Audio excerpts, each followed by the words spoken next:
It's a marker of the decade of African roots and African diaspora, 2021 to 2031, as decreed by the 34th Ordinary Session of the African Union Summit on February 6 and 7, 2021. The adoption of the decade of African roots and the African diaspora was a response to an initial communication and the request made by the Republic of Togo on February 10, 2020 during the 33rd Ordinary Session of the Assembly of Heads of State and the Government of the African Union. Martin Luther King said, "We know through a painful experience that freedom is never voluntarily given by the oppressor.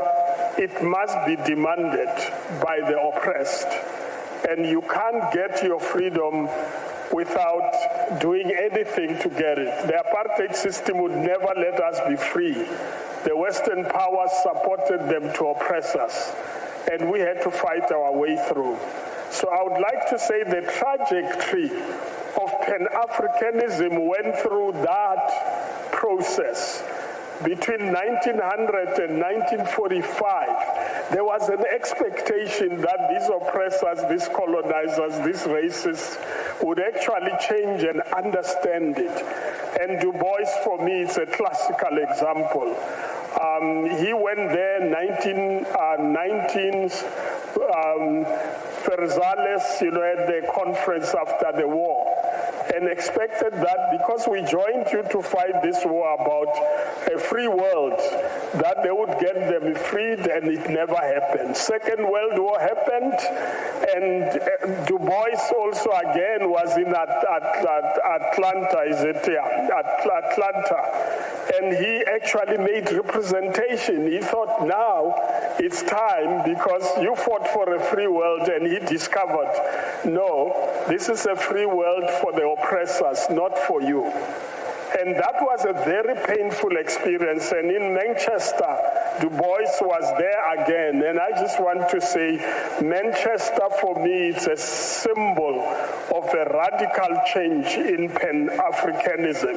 I don't have time to talk about it, but I just want to say that slavery and colonialism left a legacy we still struggle with today.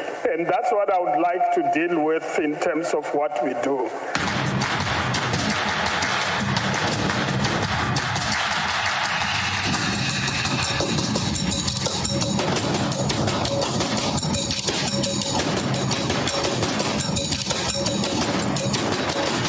The African Union endorsed the decision for the establishment of a high-level committee for the implementation of the agenda of the Decade of African Roots and the African Diaspora on June 10, 2021, and asked and tasked Togo to lead it. Several meetings of that agency took place. The sixth session of the high-level committee decided that 6 preparatory regional conferences be organized in the 6 regions of the African Union in the way leading up to the big gathering of the 9th Pan-African Congress, North Africa, Southern Africa, East Africa, West Africa, Central Africa, and the diaspora. Preparatory process extended to salient themes for our continent and for the diaspora.